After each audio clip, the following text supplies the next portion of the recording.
Vamos a desarrollar el día de hoy el tema de patología biliar.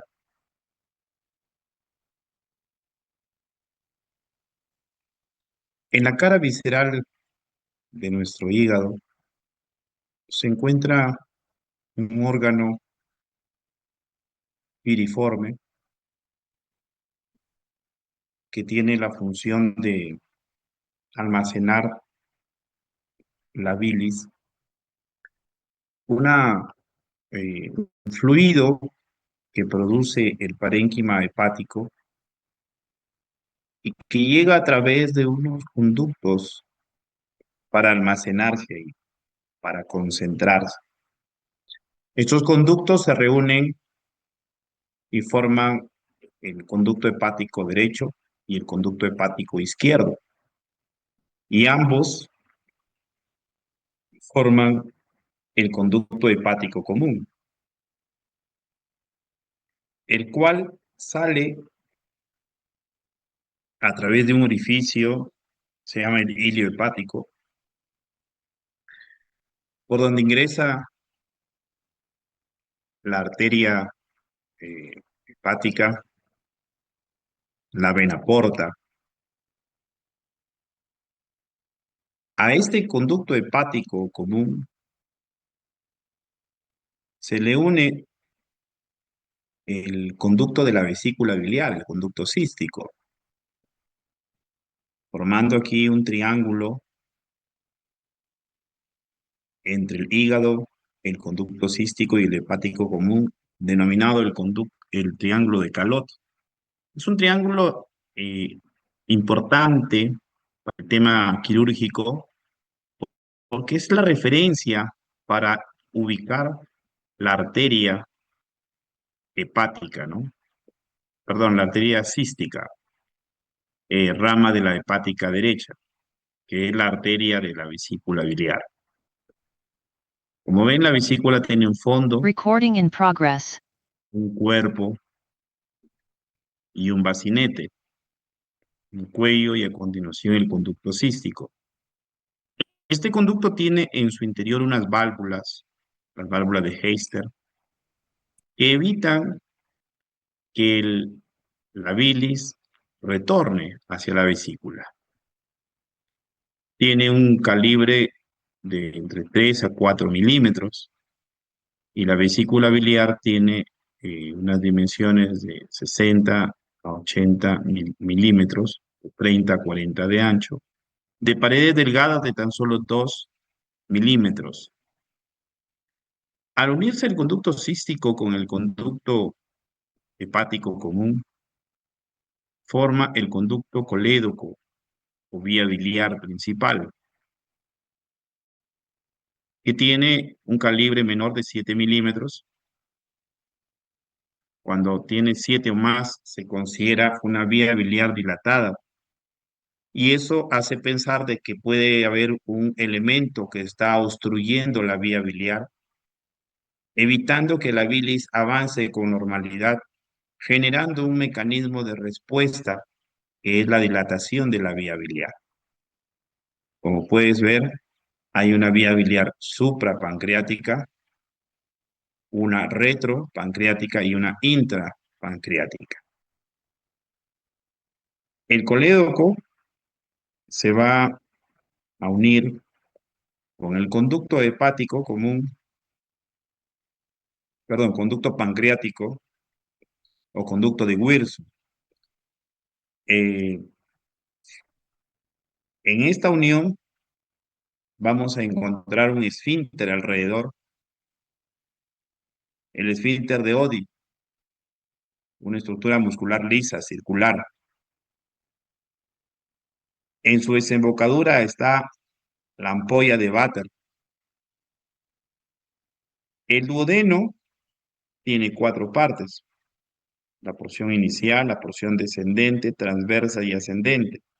En la segunda porción se encuentra la carúncula mayor, ¿no? O carúncula de Santorini, y una carúncula menor donde va a desembocar el conducto accesorio del páncreas, el conducto de Santorini. En la carúncula mayor desemboca la unión del conducto colédoco con el conducto de Wilson. Es por ello de que la patología biliar puede comprometer al páncreas.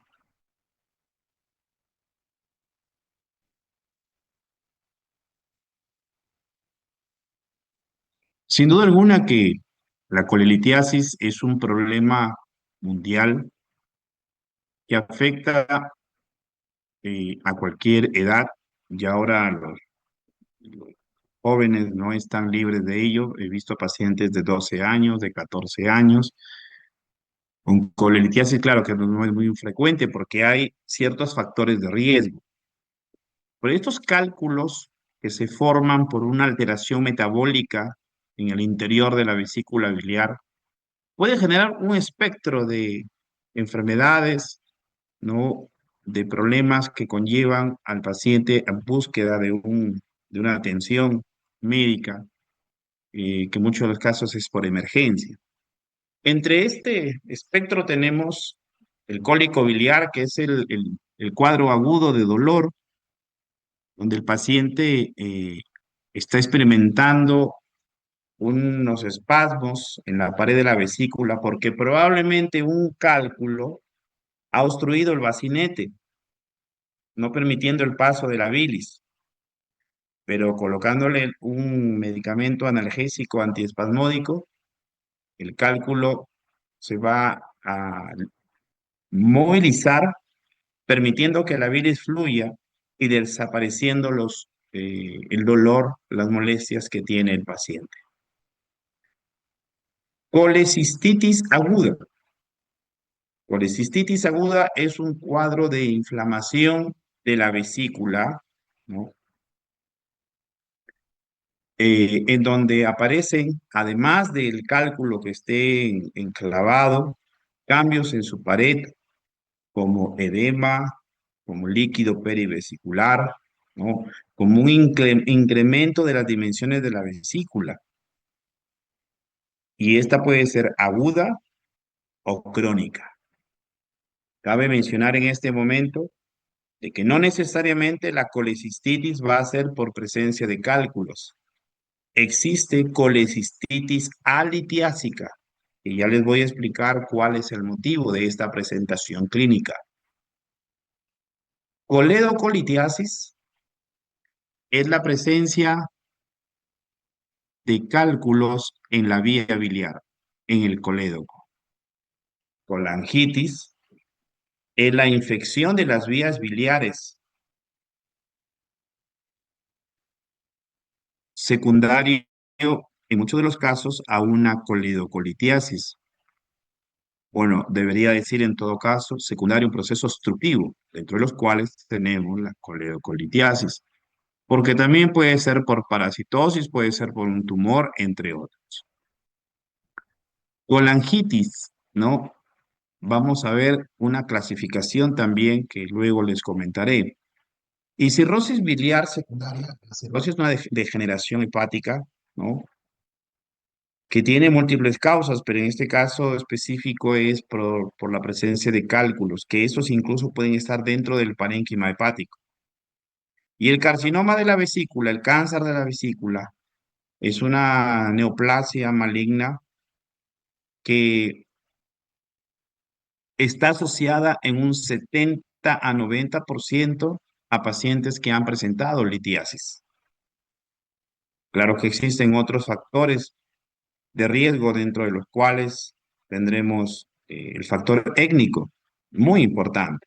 Aquí en Sudamérica, por ejemplo, en los países del sur como Chile, ¿no? Hay una alta incidencia comparado con otros lugares de la región.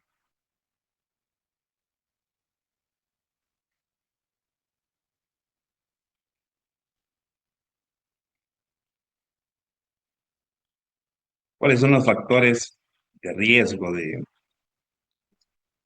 de colelitiasis? ¿No? En primer lugar, las 4F en inglés. Primera que se refiere al hecho de ser mujer, los niveles y los cambios hormonales estrogénicos son los que van a conducir a este problema. Estar en edad fértil donde el nivel de hormonas ha aumentado, ¿no? Entre 20 y 40 años aproximadamente. Que esté gordita, ¿no? Puesto de que uno de los principales componentes de los cálculos es el colesterol, ¿no? Y que esté bordeando pues los 40 años, el término premenopáusico también con las alteraciones hormonales que ello implica.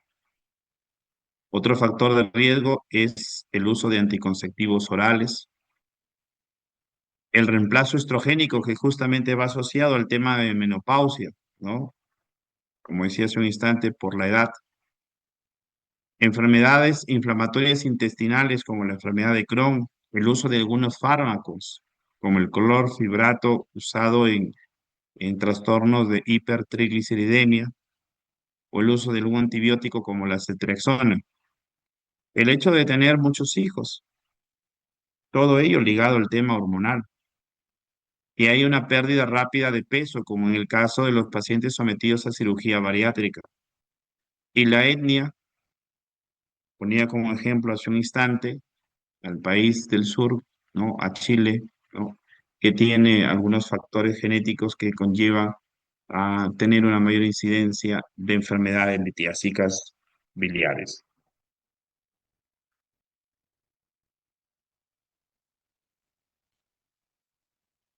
Existen tres tipos de cálculos.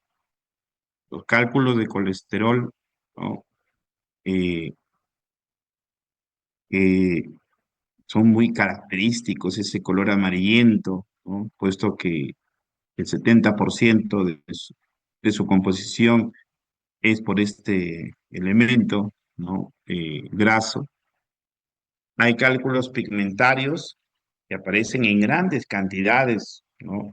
Son de color más oscuro y están hechos básicamente de sales de calcio.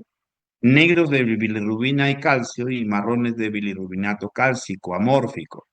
Y también están los mixtos donde hay de todo tipo. El 70-80% de los cálculos biliares son de colesterol y la mayor parte, el 20-30% restante, corresponde a cálculos de pigmentos, ¿no? Negros. Quiero comentar en este instante una de las situaciones de esas que vivimos en el día a día, ¿no? Eh, y que ustedes lo escuchan en nuestros pacientes en la consulta o a veces en el área de emergencia. Cosas que ustedes van a vivir cuando el paciente le diga, doctor, ¿sabe qué? Mire, me he hecho una ecografía y me han encontrado un cálculo o dos cálculos de 3 milímetros. Dígame ustedes, están chiquitos todavía, ¿no? Eh, Puedo esperar. Otro dice, doctor, ¿sabe qué? Me han encontrado un cálculo grande de 2 centímetros casi, pero es uno solo, ¿no? ¿Me debo operar? ¿Cuál es el criterio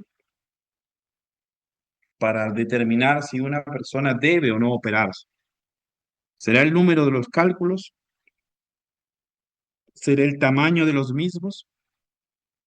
En realidad, ni uno ni otro. Los cálculos pequeños pueden pasar a través del conducto cístico y llegar a la vía biliar. Los cálculos grandes pueden enclavarse en el bacinete y provocar una erosión, pueden producir un síndrome de Mirici, una fístula policisto duodenal, un hilio eh, biliar. La decisión básicamente gira en torno a la sintomatología. El paciente ya tiene síntomas, dolor por ingesta de alimentos copiosos con grasas, náuseas, vómitos, significa de que ya requiere tratamiento quirúrgico. Muchos de los pacientes acuden a veces a jornadas médicas y les encuentran de forma incidental cálculos, pero no presentan síntomas. Incluso llegan a veces pacientes adultos mayores, 80, 85 años, que le hicieron una ecografía e incidentalmente le encontraron un cálculo y erróneamente alguien lo dirigió mal, le dijo, ¿sabes qué? No, tienes que ir a la consulta porque tienen que operarlo, tu papá, tu mamá, tu abuelito. Yo le pregunto muchas veces a la familia, ¿cuántos episodios de cólico ha tenido? Ninguno, doctor. ¿Sabe por qué se podrían producir los cólicos? Es por el tipo de alimentación. Yo le pregunto a un paciente de 85 años, ¿le dan alimentación rica en grasas? ¿Le dan alimentos copiosos? No, tiene mucho cuidado con su alimentación. Tiene una dieta en particular. Entonces es poco probable de que inicie eh, episodios de dolor. Pero si ya los presenta, ahí sí cambia la cosa, ¿no? Y no confundamos pólipos con cálculos. Los pólipos son tumores de la pared de la vesícula, de la mucosa de la vesícula. Mientras que el cálculo es una piedrita así que se mueve, que se desplaza, ¿no? El pólipo está fijo a la pared. El pólipo tiene, puede tener un pedículo o puede estar directamente adherido a la pared. Es decir, puede ser pediculado o sésil, hablando ya en términos adecuados. Estos van a crecer de manera lenta. Realmente el 5% de los pólipos descubiertos de forma incidental, porque usualmente es así, de casualidad, ¿no? Oye, mira, tiene un cálculo, perdón, tiene un pólipo, pero realmente el 5% de todos ellos son reales, la mayoría no lo es. Es un artefacto, hablando de términos imagenológicos, ¿no? Es barro biliar, es una percepción inadecuada de quien realiza la ecografía. Y los pólipos pues tienen una conducta terapéutica diferente de los cálculos. La medida ahí sí es importante, 10 milímetros. Si el pólipo tiene de 10 milímetros, control ecográfico.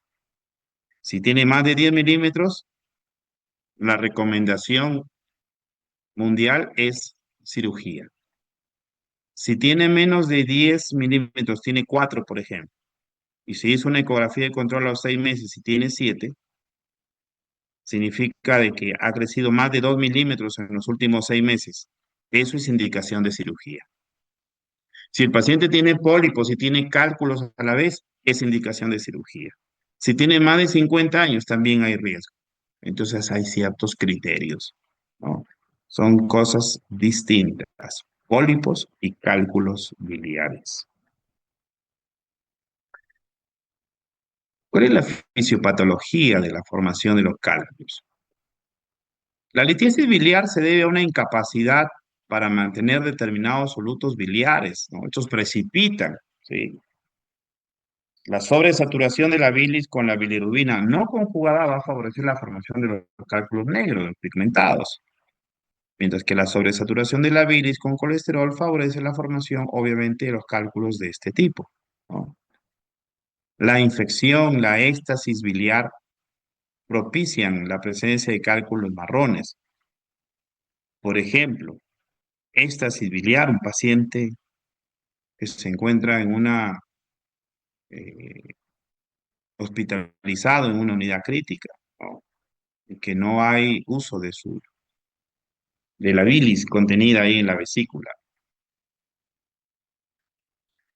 Este triángulo explica un poco el tema de la fisiopatología, de cómo se forman los cálculos. Como dije temprano, eh, esta es una enfermedad primariamente metabólica, ¿ya? Cuya patogenia se desarrolla al menos en 3 etapas secuenciales. Tiene que existir un equilibrio aquí, mantenerse el porcentaje de colesterol, el porcentaje de lecitina y el porcentaje de las sales biliares. En una primera etapa hay un defecto de la secreción de los lípidos biliares que resulta en una sobresaturación biliar de colesterol, lo cual provoca una precipitación de cristales de colesterol, ¿no? Y líquido micelar, ¿sí? Eh, y que se asocia a otros constituyentes como bilis, donde está pues la bilirrubina, el calcio, el moco. Y finalmente hay una agregación y crecimiento, ¿no? Que da lugar a los cálculos. Como ya les he dicho, la bilis está compuesta de distintos componentes, ¿no? Donde destacan las sales biliares, eh, el colesterol, la lecitina. Entonces, como acabamos de ver, al disminuir el porcentaje de las sales o la lecitina o al aumentar el colesterol, se pierde el equilibrio. Entonces comienzan a aumentarse núcleos de decantación por sobresaturación de bilis. Y a partir de ahí, pues empieza el barro biliar, la microlitiasis, que poco a poco va aumentando de tamaño para dar lugar finalmente a los cálculos. Dejamos en claro entonces que el término colelitiasis o litiasis biliar, así, o litiasis vesicular, ¿no? Es el hecho de tener cálculos en la vesícula, nada más, eso es, ¿no? Y que no necesariamente va a dar síntomas. En algunos de los casos es un hallazgo durante una prueba rutinaria de una ecografía, siendo esta, como veremos en un momento, la técnica de diagnóstico ideal, ¿no? El paciente cuando empieza a presentar síntomas, ¿no? Lo primero será su dolor tipo cólico en el cuadrante superior derecho, que se puede irradiar a la zona interescapular derecha, eh, al hombro derecho, al epigastrio. Ese cólico biliar es un cólico lento, cuya meseta puede durar varias horas y puede acompañarse con náuseas y vómitos en el 25% de los casos. Es un dolor muy intenso. El paciente llega a la emergencia muy adolorido, eh, quejumbroso y que erróneamente piensa de que la cirugía debe ser eh, el procedimiento a seguir. Eso es lo que afrontamos ahí en emergencia, hacerle entender al paciente que si no hay signos infecciosos, si no hay signos inflamatorios, el único tratamiento será calmar el dolor para que luego sea operado de forma electiva. Eh, Le vamos a pedir dentro de sus exámenes laboratoriales un hemograma en donde el parámetro es la leucocitosis. Si tiene de 6.000 a 10.000 leucocitos, significa que está dentro de lo normal. Y lo segundo será la ecografía. La ecografía es la mejor herramienta que vamos a tener. La radiografía no es una prueba adecuada. Solo en algunos casos puede detectar la presencia de cálculo. En cambio, la ecografía, que es el gol estándar, podemos apreciar estas imágenes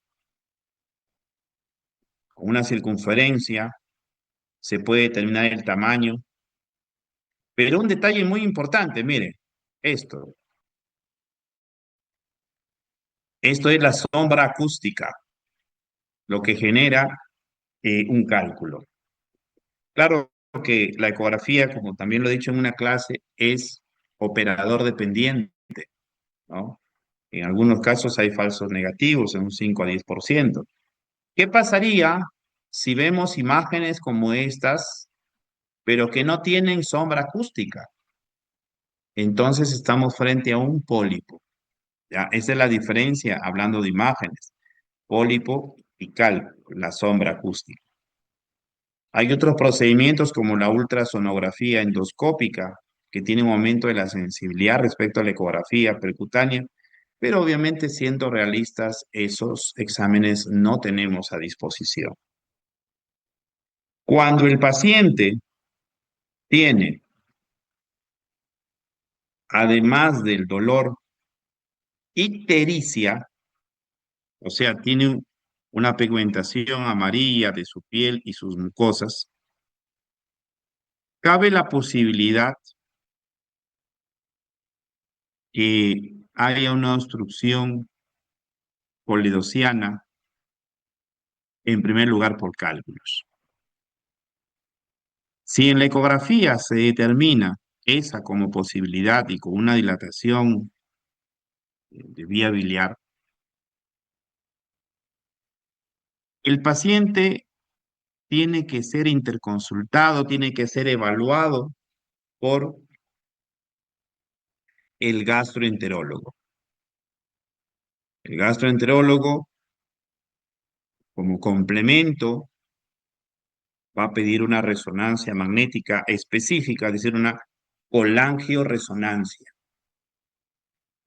Y si determina de que efectivamente hay una obstrucción biliar, programará un procedimiento llamado CEPRE, PCRE, colangiopancreato retrógrada endoscópica.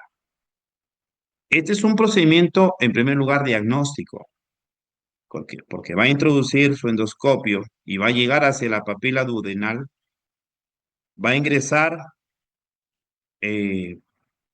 a la vía biliar, va a inyectar contraste, se van a tomar imágenes y si encuentra ahí imágenes de sustracción, procederá a introducir una canastilla u otros elementos para extraer los cálculos.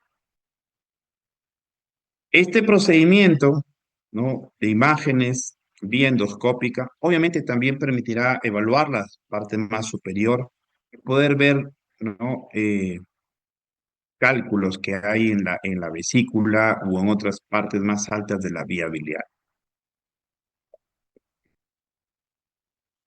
Recuerden que si durante mi exposición alguno de ustedes tiene una pregunta, tienen todo el derecho de consultarla, ¿ya?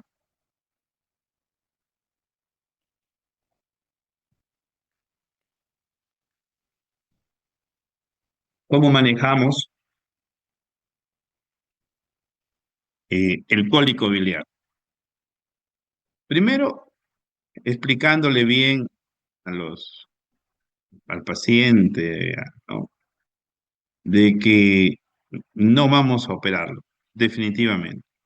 Que su situación no es una emergencia y que más bien evadir algunos elementos del protocolo, ¿no?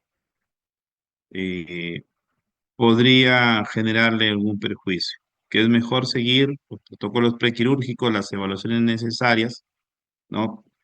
Eh, a fin de que su cirugía se realice en las mejores condiciones, minimizando los riesgos para ellos. Vamos a administrarle analgesia parenteral con antiinflamatorios no esteroideos y antiespasmódicos. ¿Qué le vamos a colocar?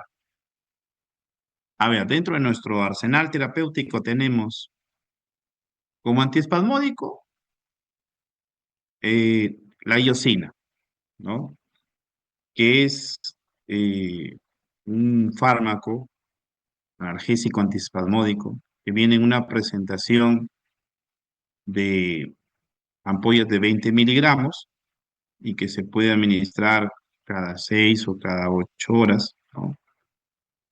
Eh, y lo acompañamos con un AINE, que en este caso es eh,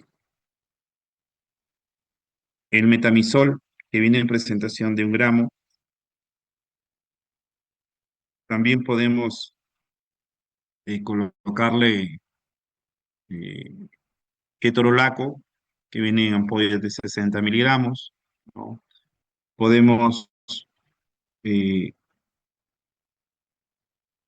colocarle, a ver, ketoprofeno, que viene en ampollas de 100 miligramos, ¿no? En el, eso hablando de fármacos genéricos, porque también en el medio comercial habrán algunos otros productos, como por ejemplo, no sé si alguno de ustedes han escuchado el Plidán compuesto, ¿no? Que trae pargeberina y clonexinato de lisina, que cumplen los mismos efectos que en este caso tiene la combinación de metamizol con, con iosina, ¿no? Otro de los medicamentos que están en el arsenal eh, farmacológico particular es la buscapina, ¿no? Tanto la buscapina como el Pridán vienen en presentación parenteral y vía oral. En el caso de la buscapina, trae iosina, ¿no? Trae metamizol o dipirona, ¿no? Que es la combinación que también encontramos de forma genérica.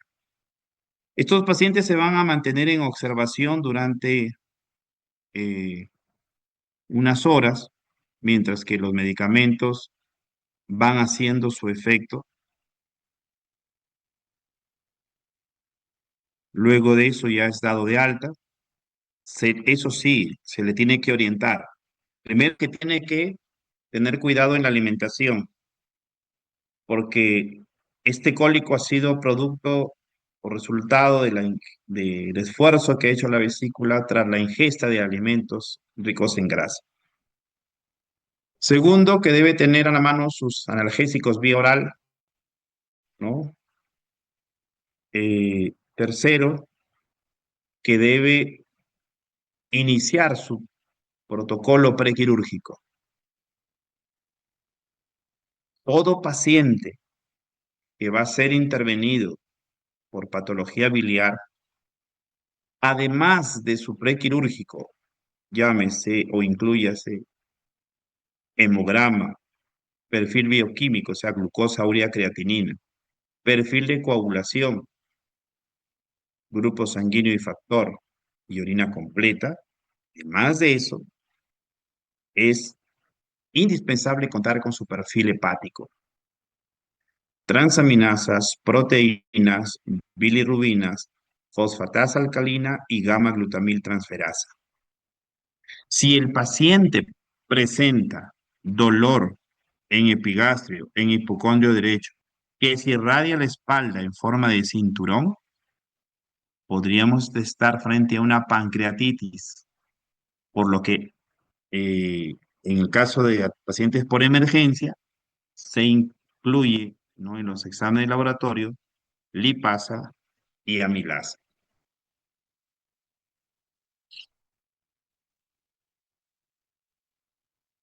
Una vez que el paciente ha completado su prequirúrgico y que este incluye su riesgo quirúrgico, ¿no?, su electrocardiograma y su evaluación por el médico internista y anestesiólogo de ser necesario, se programa su cirugía, la cual puede ser cirugía convencional o cirugía laparoscópica, siendo esta última lo ideal. No existe indicación de colecistectomía en pacientes asintomáticos, ¿no? No es preventiva. No, me tengo que operar. ¿Y qué pasa si me empiezan a dar cólicos? No, cuando te empiecen a dar cólicos, recién vienes, ¿no? Para que puedas programar una cirugía. Solo está indicado en caso de que la colitiasis produzca síntomas, ¿no?, complicaciones, ya cólicos a repetición, un cuadro de colecistitis aguda, coledocolitiasis, colangitis, entre otros. Si en la ecografía le han encontrado una vesícula calcificada, ¿no?, significa una vesícula en porcelana, porque ahí sí hay una asociación importante con el cáncer de vesícula. Si el paciente tiene malformaciones congénitas de la vesícula biliar, ¿no?, o de las vías biliares, si hay un problema de quistes de la vía biliar, hay una malformación o una estructura anatómica variante que de repente van a leer por ahí, pero eso sí es un hallazgo incidental durante la cirugía. Como ustedes han visto hace un momento, y voy a retroceder un instante, y quiero mostrarles, a ver, por acá, aquí. Miren, aquí vemos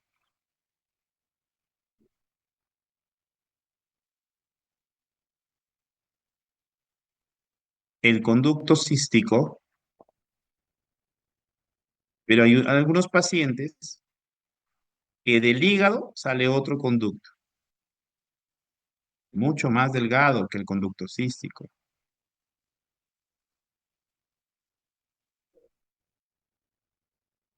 ¿Ya? Es un conducto accesorio que sale directamente desde el parénquima hepático hacia la vesícula, o sea, está en el lecho hepático. Cuando uno hace la colecistectomía, o sea, la cirugía de la vesícula, va a separar la vesícula biliar de su lecho. Recuerden que el lecho vesicular se encuentra en el segmento 4B del hígado. Entonces, ahí puede haber este conducto accesorio. ¿Cómo se llama? Se llama conducto de Luschka.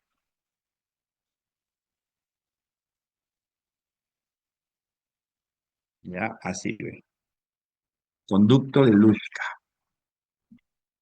Si el cirujano no advierte esta variante anatómica durante la cirugía, termina la misma, cierra todo y el paciente, horas después, presenta dolor abdominal.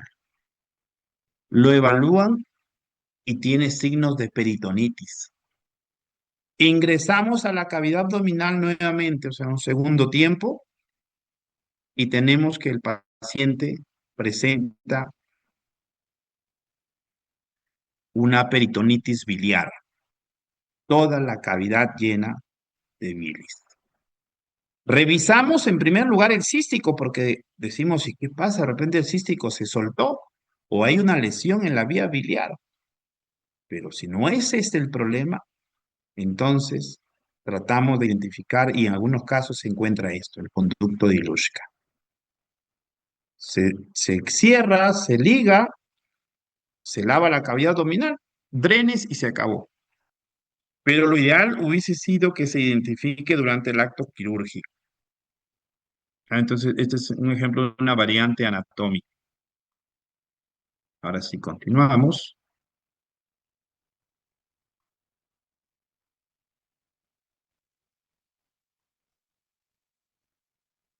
Y ahora vamos a hablar de colecistitis aguda, cuando ya aparecen otros problemitas, ¿no? A nivel de la vesícula, otros cambios que sí determinan un comportamiento terapéutico distinto, ¿no? Los pacientes eh, pueden ser operados de emergencia. En algunos casos, cuando las condiciones no están dadas por motivos diversos, estos pacientes reciben tratamiento antibiótico, ¿no? Hidratación analgésica, analgesia y quedan en observación, pudiendo resolverse el caso.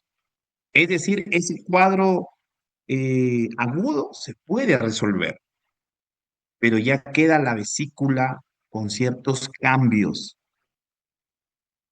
de tal manera que en otra oportunidad el cuadro agudo podría ser peor. La vesícula se puede tornar crónica, ¿no? Sus paredes engrosadas, cambios anatómicos, adherencias colecistoepiploicas, hepatoepiploicas, etcétera, etcétera. La colecistitis aguda es la complicación más frecuente de la enfermedad por cálculos biliares. Hay una inflamación de la pared de la vesícula porque está obstruido el conducto cístico. Esto es 90-95% de los casos, provocando una inflamación, aumento de líquido y por ende una presión intramural, ¿no? Una inflamación química por acción de la lisolecitina y una colonización bacteriana que en un 50-80% está dada por el coli. El 5 a 10% restante son colicistitis alitiásicas. ¿Quiénes pueden tener colicistitis alitiásica? Un paciente postrado, un paciente en una unidad de cuidados intensivos, un gran quemado, un politraumatizado. Como podemos apreciar aquí, el cálculo enclavado, ¿no?, obstruye el paso de la bilis. Esto conlleva a una distensión de la vesícula. La pared empieza a inflamarse, a edematizarse, y al edematizarse genera un signo ecográfico, el signo de la doble pared. El cálculo, en la mayoría de los casos, se desprende y la inflamación va a remitir gradualmente. Por supuesto, decía que requiere tratamiento antibiótico. ¿Qué antibióticos vamos a usar? Así como en apendicitis aguda hicimos una combinación para gram negativos y anaerobios, aquí también la vamos a hacer. Pero recuerda, del ombligo para abajo metronidazol y del ombligo para arriba clindamicina. Entonces aquí podemos unir, por ejemplo, una cefalosporina de tercera generación con clindamicina. Podemos unir un aminoglucósido, ¿no?, o una fluoroquinolona con clindamicina. Las dosis igual que la apendicitis. En casos más graves, este proceso puede conducir a isquemia, ¿sí? La pared puede sufrir isquemia, necrosis y perforación, ¿ya? O sea, sí se puede perforar y la bilis salir al exterior, no solamente la bilis, sino ya el contenido purulento, porque probablemente esa bilis ya está llena de pus. Eso se llama piocolecisto. Y cuando está llena de líquido inflamatorio se llama hidrocolecisto.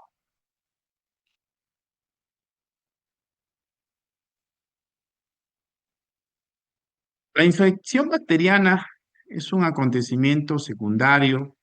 Como ves, hay una diversidad de gérmenes involucrados, ¿no?, provocando inflamación, edema, hemorragia submucosa, necrosis y perforación, que en su mayoría de casos logra resolverse, pero en otros, por factores asociados, edad, diabetes mellitus, ¿no?, podría sufrir complicaciones, ¿no?, empiema, necrosis, fístulas. La fístula más común es la fístula colecisto-duodenal, ¿ya?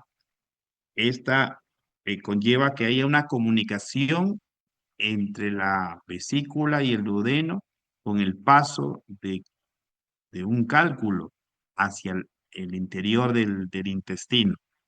Y el cálculo empieza a desplazarse por el intestino hasta que encuentra un lugar de su mismo calibre y ahí se queda, obstruyendo ahora el intestino, provocando una dilatación de las asas intestinales y por ende una distensión abdominal con cólicos, un cuadro obstructivo intestinal producto de un cálculo en el intestino delgado.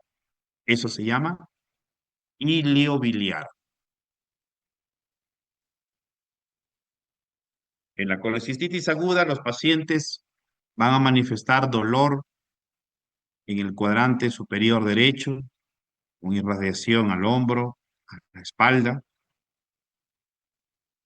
con anorexia, náuseas, con algunos signos de peritonismo.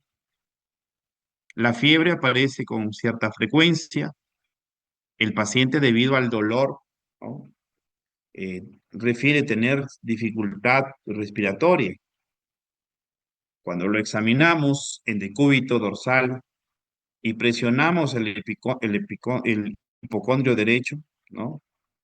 La respiración se detiene y manifiesta un dolor exquisito ahí por debajo del reborde costal. Eso es el signo de Murphy.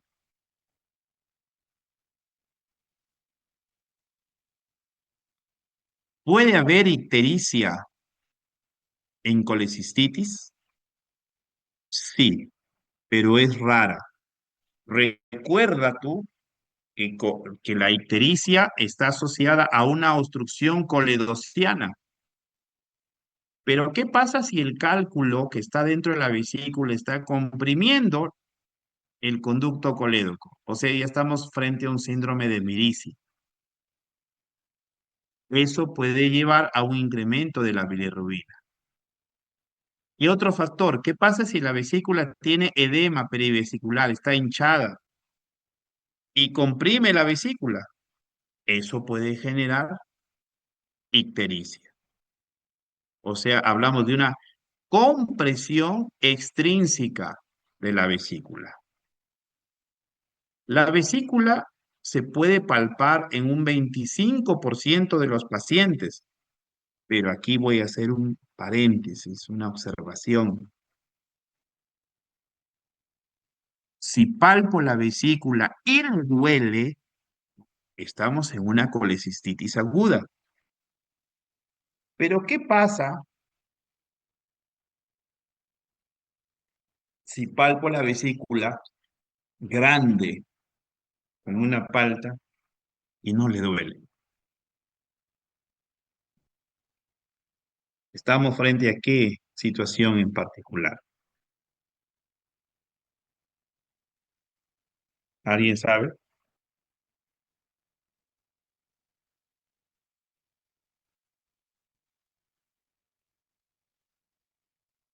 Cáncer. Cáncer. Bueno, es que ahí estamos, cuando hablamos de cáncer,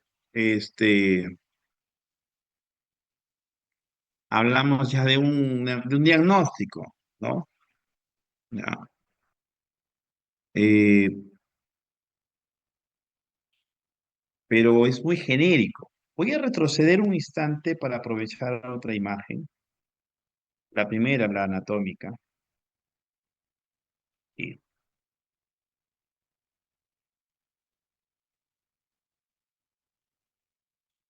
aquí estamos.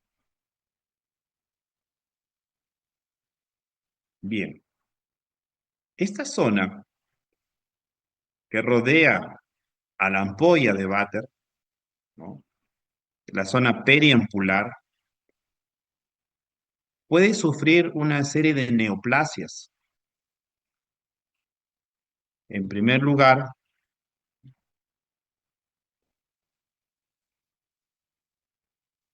en primer lugar, un tumor de páncreas, un tumor de cabeza de páncreas, puede obstruir, ¿no? El drenaje biliar. Número dos, un tumor de ampolla de váter, se llama ampuloma. Número tres, un tumor de duodeno. Número cuatro, un tumor de vía biliar distal, colangiocarcinoma distal. Estas son las neoplasias,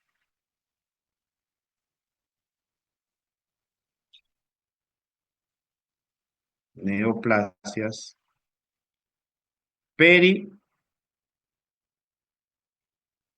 periampulares.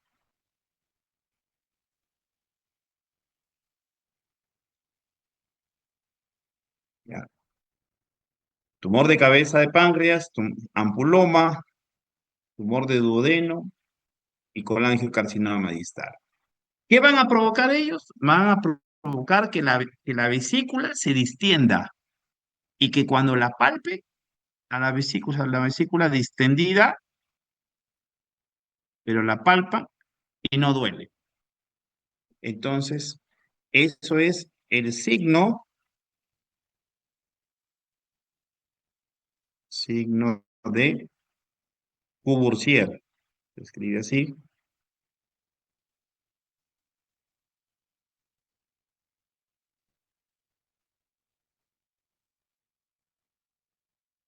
Con la EPS, pero eso está ahí.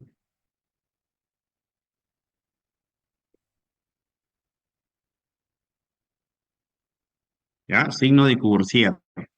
Vesícula biliar palpable, ¿no? Además, el paciente tiene ictericia, pero es indolora y es secundario a la obstrucción biliar y se observa en un 50 a 70% de los pacientes que tienen una tumoración periampular. Hay algunos casos benignos también en los cuales puede haber esto, pero usualmente esta situación, este signo, lo vamos a encontrar asociado a neoplasias periampulares.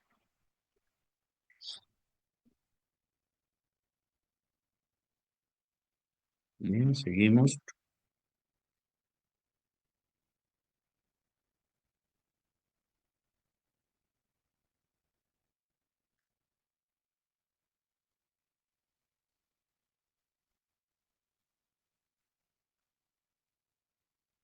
En pacientes diabéticos y ancianos existe una frecuencia significativamente mayor de complicaciones infecciosas, ¿no? Empiema, gangrena, sepsis. Recuerda lo que les decía, los diabéticos, los ancianos tienen un umbral de dolor diferente al nuestro, ¿no?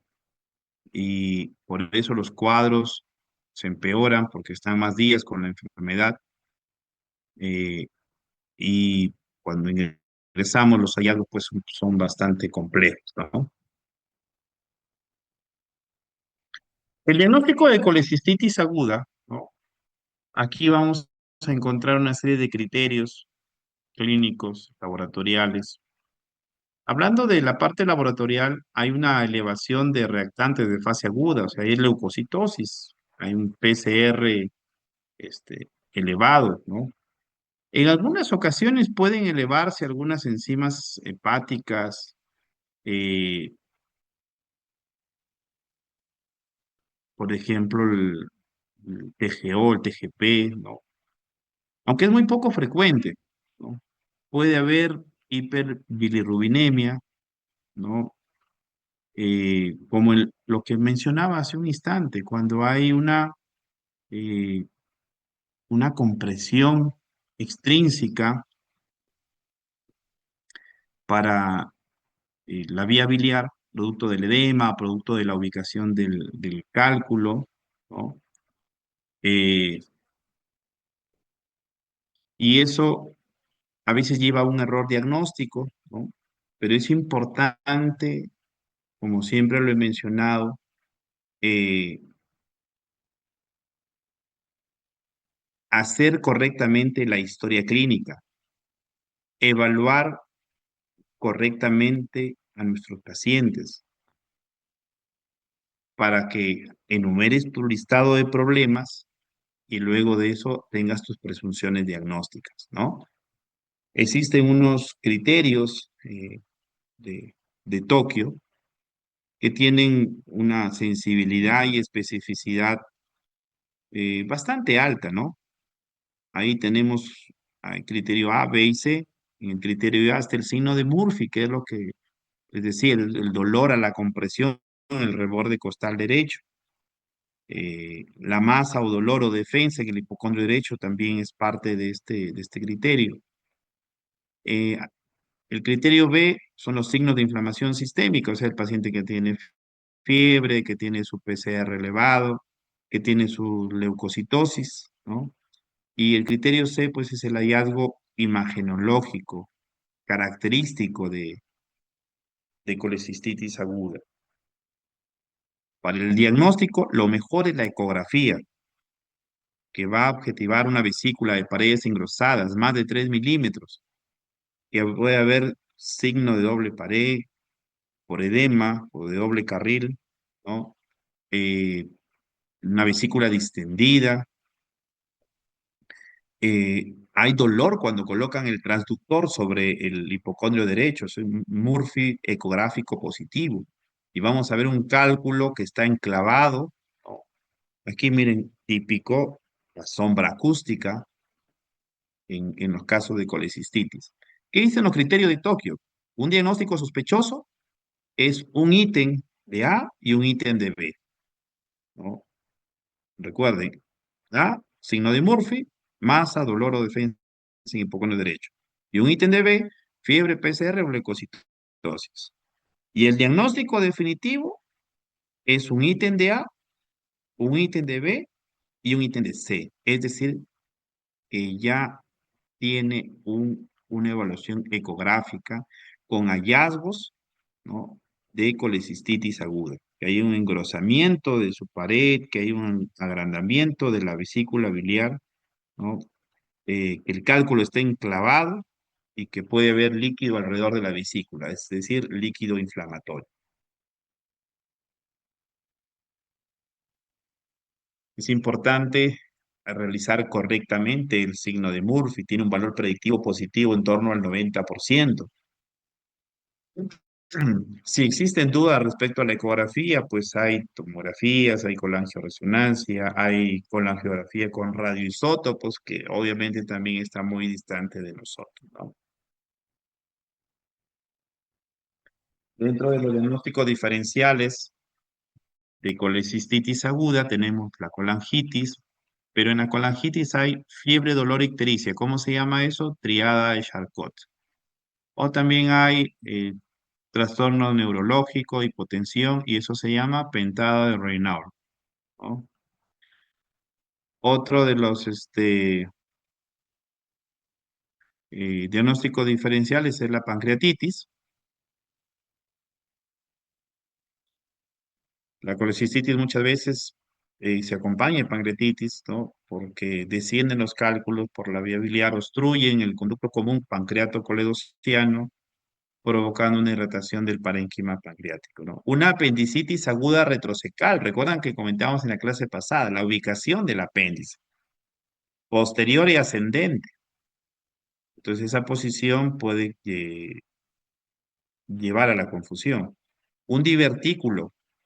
Si bien es cierto, la enfermedad diverticular es más común en el colon izquierdo a nivel sigmoides, pues también pueden haber divertículos en el ciego, en el colon ascendente o en el ángulo hepático, que se pueden inflamar y generar dolor.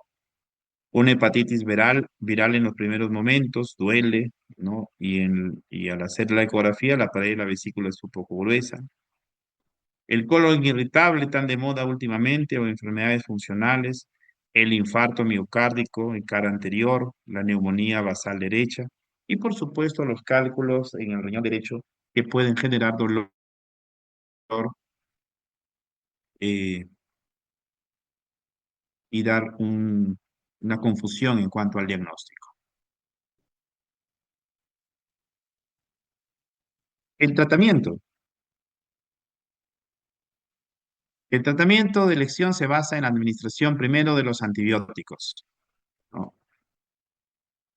Antes de iniciar la cirugía. Y la cirugía en sí, la colecistectomía, que preferiblemente debe ser por la paroscopía.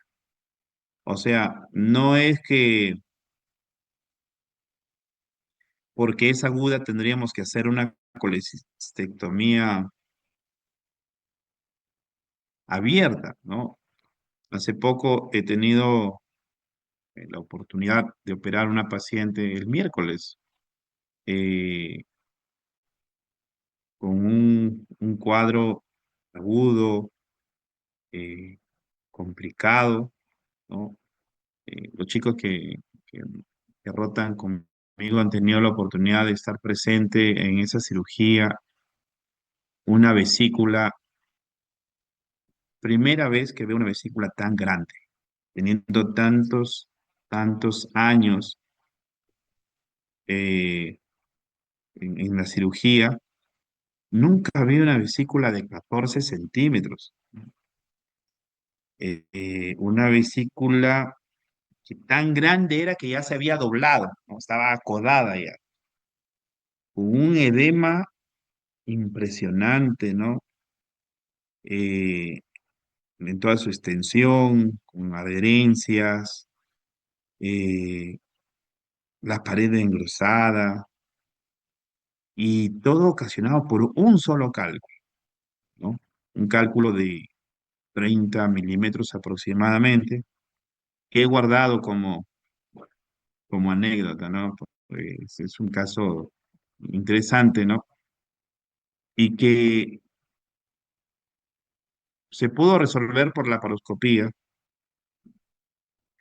con mucha paciencia, con mucho cuidado, porque en esos casos donde hay problemas agudos, pues eh, si no se tiene el cuidado respectivo, se puede lesionar vía biliar, arterias.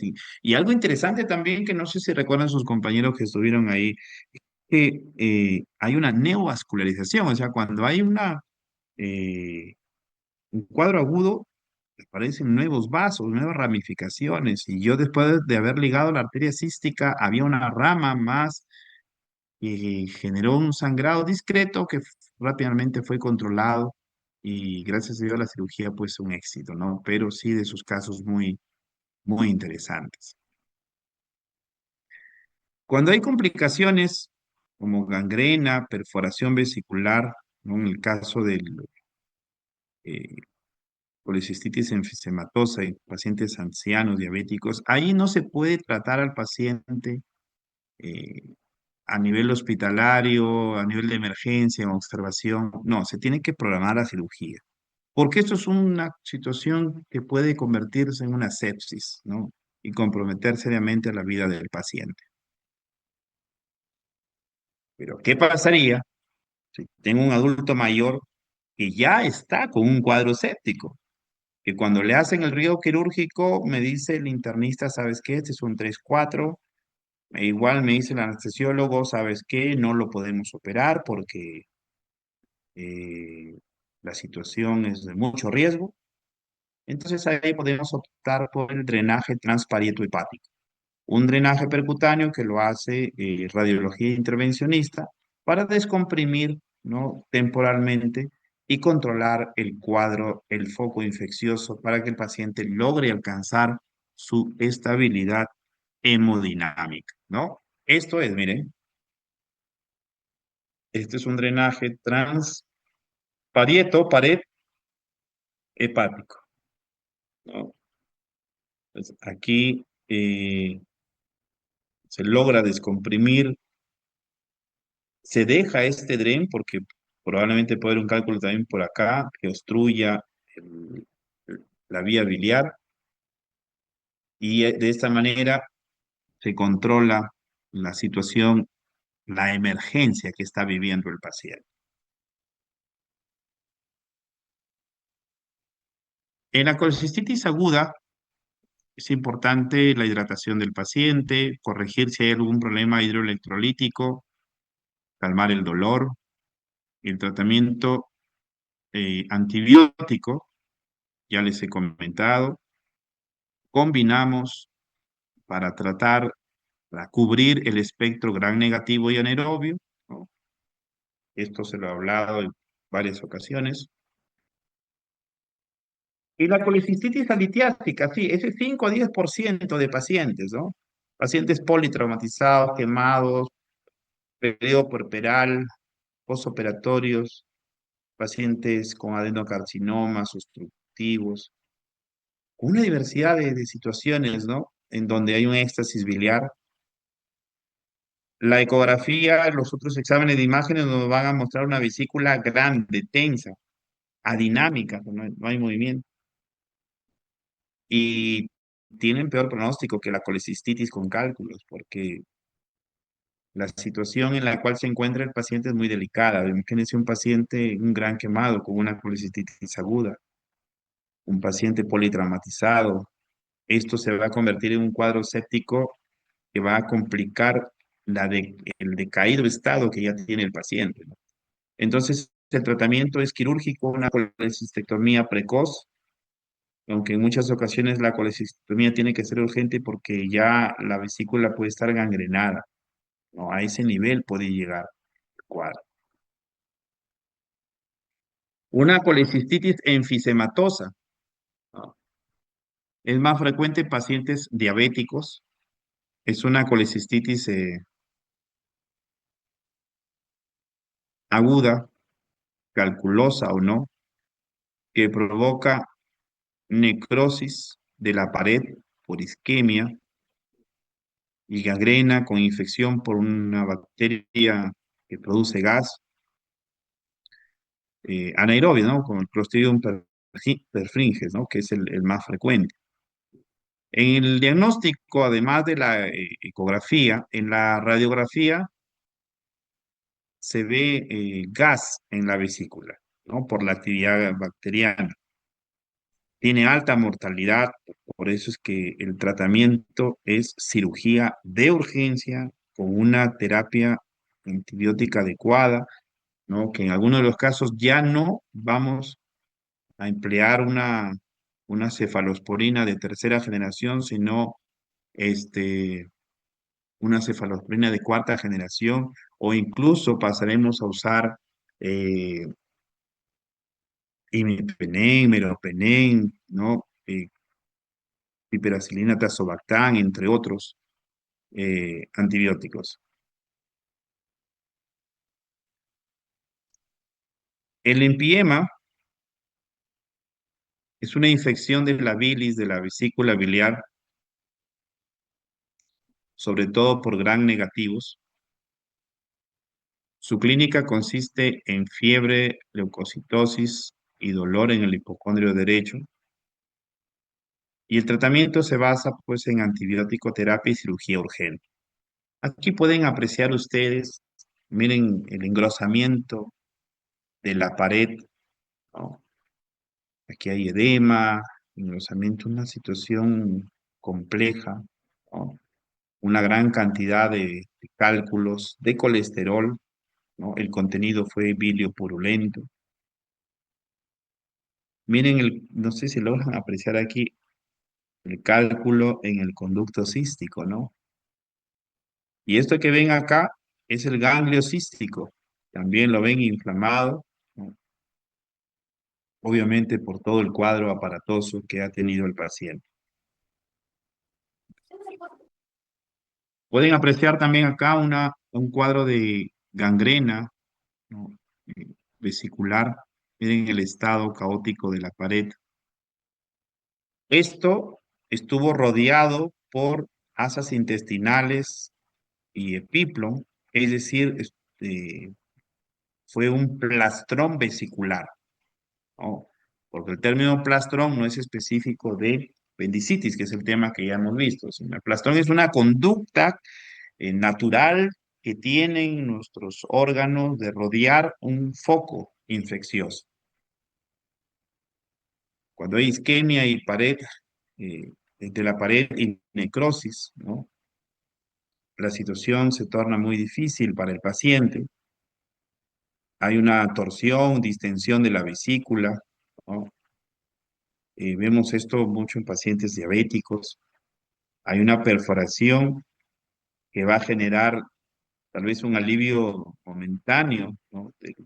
En el paciente, al cuadro de dolor, pero posteriormente, pues, la situación se empeora porque ya hay una invasión del área del peritoneo, ¿no?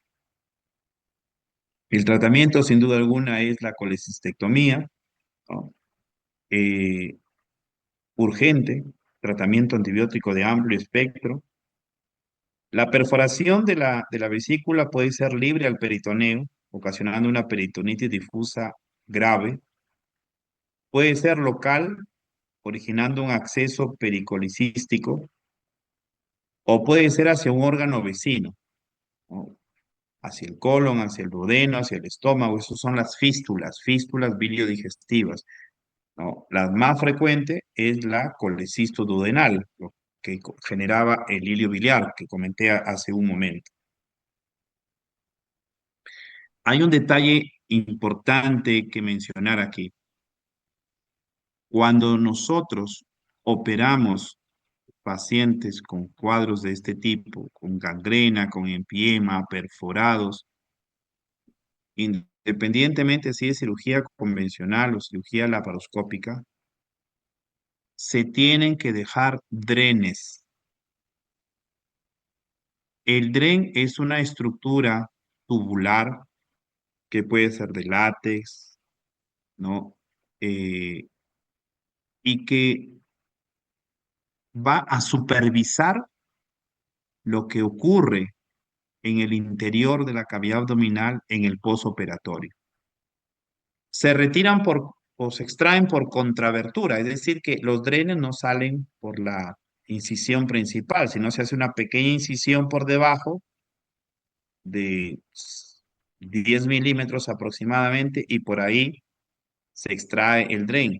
La herida se va a cerrar y este dren, ¿cómo actúa? Actúa por capilaridad.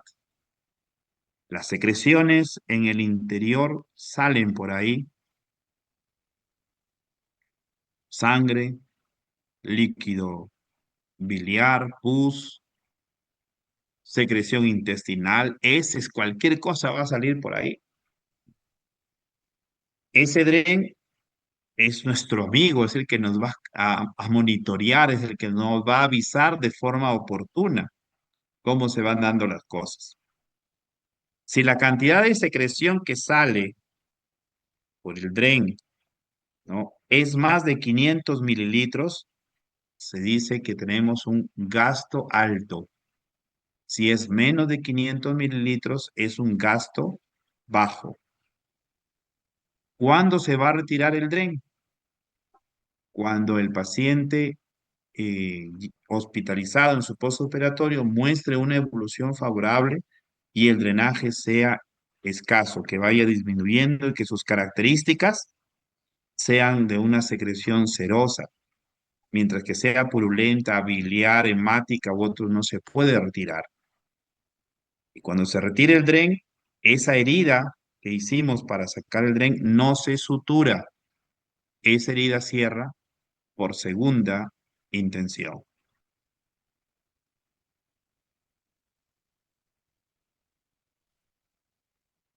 Otra de las complicaciones de la colicistitis es la gangrena, la perforación. Miren esta imagen realmente terrible, el estado de la vesícula, ¿no?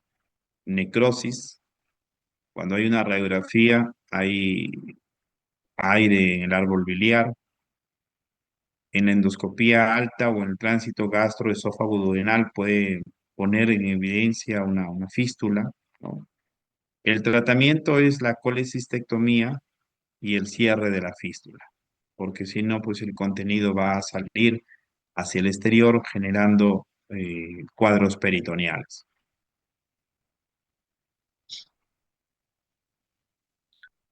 Esta es una complicación eh,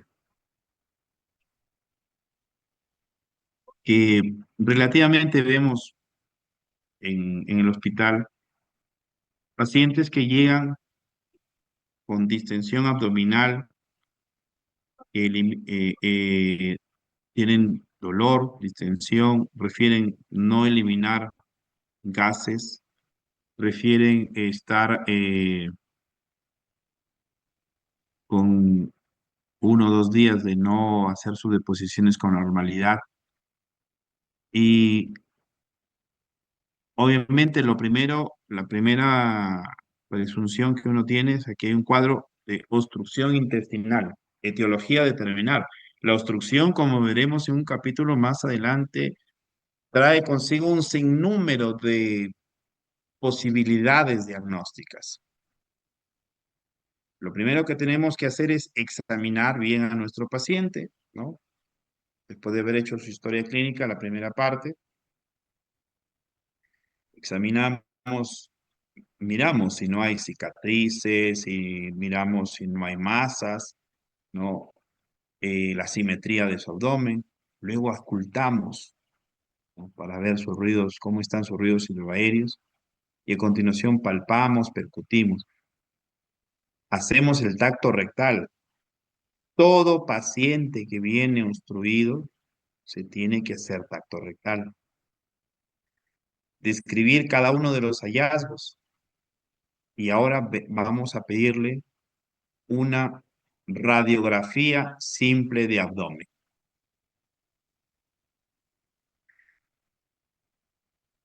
La radiografía tiene que ser, ¿no?, de pie y de decúbito dorsal. ¿Por qué? Porque el decúbito o la radiografía de pie nos va a mostrar los niveles hidroaéreos, nos va a mostrar el aire subfrénico, en el caso de que haya una perforación de víscera hueca. En el caso del hilio biliar, donde la obstrucción es generada por un cálculo de gran tamaño, atravesó por una fístula colecisto duodenal y que está obstruyendo el ilion distal, la radiografía nos va a mostrar aerobilia, es decir, que va a entrar gas del intestino hacia las vías biliares. Va a haber una dilatación de asas delgadas, que aquí está la obstrucción, con niveles hidroaéreos. Y solo en un 25% se puede observar el cálculo calcificado, porque eso va a depender de la composición química del cálculo. Si logramos verlo, bacán, porque uno ingresa al abdomen ya pensando que voy a encontrar un cálculo, que tengo que hacer una incisión para poder extraerlo y posteriormente cerrar el, el orificio, ¿no? El tratamiento es una laparotomía precoz, es una enterolitotomía, ¿no? Y en un segundo tiempo, cuando el paciente esté más estable, se hará la colecistectomía, ¿no? Eso para responder muchas veces la pregunta que nos hace el familiar o el paciente: doctor, es un cálculo que está y eso significa que su vesícula lo ha formado, hay la necesidad de sacarle la vesícula. En el acto quirúrgico que vamos a resolver la obstrucción, no es necesario. El paciente viene ahorita por un cuadro agudo de distensión abdominal con distensión de asas. El tratamiento final de la vesícula será en un tiempo después, cuando el paciente ya esté completamente recuperado. Veamos aquí un video de un caso justamente de un hilio biliar en mi hospital eh, durante justo el momento en el cual se realiza la enterolitotomía.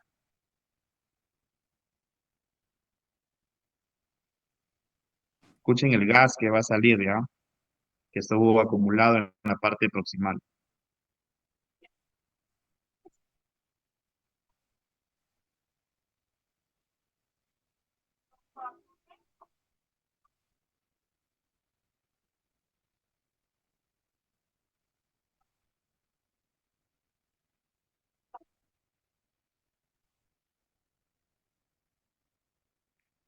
Bien, finalmente quiero comentarles qué es un Drenker, que lo van a escuchar durante alguna visita médica. El Drenker es un dren que se coloca en el interior de la vía biliar. Cuando ingresamos a operar un paciente y durante los hallazgos intraoperatorios, eh, nos damos cuenta que la vía biliar está dilatada, abrimos la vía biliar para explorarla, encontramos cálculos, realizamos una limpieza de la vía biliar y luego le colocamos un dren dentro de la vía biliar, el Dren Care, que va a estar ahí por unas semanas y luego se va a extraer. No es lo ideal. Lo ideal es que la coledocolitiasis se identifique antes de la cirugía. Las guías de práctica clínica dicen ahora de que un paciente con coledocolitiasis debe ser sometido a una CEPRE y posteriormente a una colecistectomía. Pero lamentablemente hay algunos casos en los cuales no se logró identificar oportunamente y como dije hace un instante, esto forma parte de un hallazgo intraoperatorio y tenemos la obligación de explorar la vía biliar, ¿no? Para posteriormente colocar este dispositivo, este Drenker, que es un dren en forma de T de látex tubular, que nos va a ayudar eh, a monitorear, ¿no? El paso de la bilis hacia el intestino y que posteriormente será extraído para que el organismo, a través de un proceso natural de cicatrización, cierre, ¿no? Y el paciente pues tenga su vida con normalidad. Bien, ¿alguna pregunta?